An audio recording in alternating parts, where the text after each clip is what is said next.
Welcome to 99 TV. నేను ప్రియాంక. తెలంగాణ రాజకీయాల్లో కవిత మళ్లీ సెంటర్ ఆఫ్ అట్రాక్షన్ గా మారారు.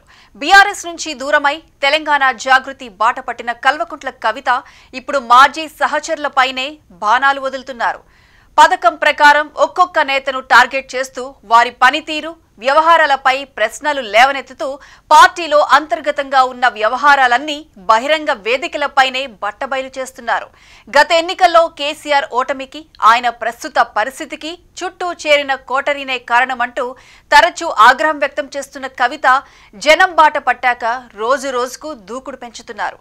కవిత విమర్శల దాడుల వెనుక వ్యూహం ఏంటి? రాజకీయంగా కొత్త బాట లేక పెద్ద లెక్క? ఈ కథనంలో చూద్దాం.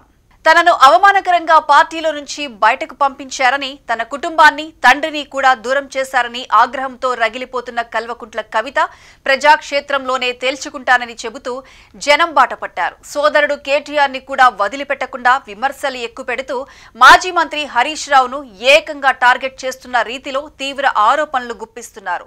ఒక పథకం ప్రకారం పార్టీలోని అంతర్గత అవినీతిని బయటకు తెచ్చి వారి బండారం బయటపెట్టి వారి వల్లే పార్టీకి అన్యాయం జరిగిందనే భావన ఏర్పడేలా చేస్తున్నారు. మొన్నటి వరకు మాజీ మంత్రి జగన్ రెడ్డి, హరీష్ రావుపై సూటిగా కామెంట్లు చేసిన కవిత ఇప్పుడు నిరంజన్ రెడ్డిపై స్ట్రాంగ్ వార్నింగ్ ఇవ్వడం చర్చనీయాంశంగా మారింది. ఇంటి గుట్టు వ్యాధి రట్టు అంటారు. బీఆర్ఎస్ ఇంటి గుట్టునే ఇప్పుడు కవిత బయట పెడుతున్నారన్నది రాజకీయ వర్గాల కామెంట్. మాజీ మంత్రి తన్నీరు హరీష్ రావుపై సెటైరికల్ గా ఘాటు ఆరోపణలతో తాను చేసిన విమర్శలకు కౌంటర్ ఇచ్చిన నేతల్ని ఒక్కొక్కరిని గుర్తు పెట్టుకుని మరీ టార్గెట్ చేస్తున్నట్లు కనిపిస్తున్నారు కవిత. మొదట జగ్గారెడ్డి స్టైల్లో మాట్లాడిన జగదీష్ రెడ్డిపై విరుచుకుపడిన కవిత ఇప్పుడు మాజీ మంత్రి నిరంజన్ రెడ్డిపై మాటల తూటాలు పేల్చారు. ఇక్కడ కీలక ప్రశ్న ఏమిటి అంటే, కవిత ఎందుకు ఇలా ఒక్కొక్కరిని ఎంచుకొని ఎందుకు దాడి చేస్తున్నారు? ఆమె ఆరోపణల ప్రధాన టార్గెట్ హరీష్ రావేనని అందరికీ తెలుసు. కానీ బాణాలు నేరుగా కాదు, హరీష్ కు మద్దతుగా మాట్లాడే నేతలపై పడుతున్నాయన్నది రాజకీయంగా చర్చ జరుగుతోంది.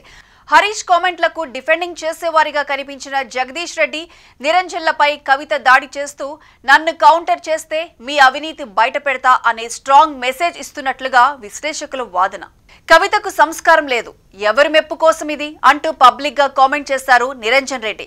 దానికి కవిత తీవ్రంగా రియాక్ట్ అయ్యారు. అవినీతి ఆరోపణలు చేస్తూ అంగడి స్థలాలు కబ్జా, 3 ఫామ్ హౌస్ల విషయం ఇవన్నీ మీడియా ముందు బయట పెడతానని వార్నింగ్ కూడా ఇచ్చారు. అదే సమయంలో నిరంజన్ వ్యవహారాలన్నీ కేసీఆర్ కు తెలియకుండా హరీష్ రావు కవర్ చేశారని కూడా కవిత ఆరోపించారు. కవిత వ్యవహారం చూస్తుంటే వ్యూహాత్మకంగానే మాజీ మంత్రి నిరంజన్ రెడ్డిపై విమర్శల దాడికి దిగినట్లుగా కనిపిస్తోంది అంటున్నారు రాజకీయ విశ్లేషకులు. ఇప్పటి వరకు వీరందరూ అవినీతి చేస్తున్నా కేసీఆర్ దృష్టికి వెళ్లకుండా హరీష్ రావు అడ్డుగోడలా నిలిచాడని, వీరి మధ్య ఉన్న అవినీతి బంధం హరీష్ రావుకి తప్ప కేసీఆర్ కు తెలియకుండా ఉంచారని కవిత వ్యాఖ్యానిస్తుండడం ఒక కొత్త రాజకీయ కోణాన్ని తెరపైకి తెస్తోంది. మొత్తంగా కవిత విమర్శలు, ఆరోపణల దాడిని విశ్లేషిస్తే తేలేదేంటంటే, కేసీఆర్ కు తెలియకుండా వీరంతా అవినీతి చేశారు కాబట్టి ఒక దెబ్బతో హరీష్ రావును పార్టీకి దూరం చేయడం, కేసీఆర్ ను కడిగిన ముత్యంగా తిరిగి ఎస్టాబ్లిష్ చేయడమే కవిత వ్యూహమా, లేక తెలంగాణ రాజకీయాల్లో కొత్త పవర్ గేమ్ కు ఇది స్టార్ట్ సిగ్నలేనా? సమాధానం పబ్లిక్ కోర్టులోనే ఉంది.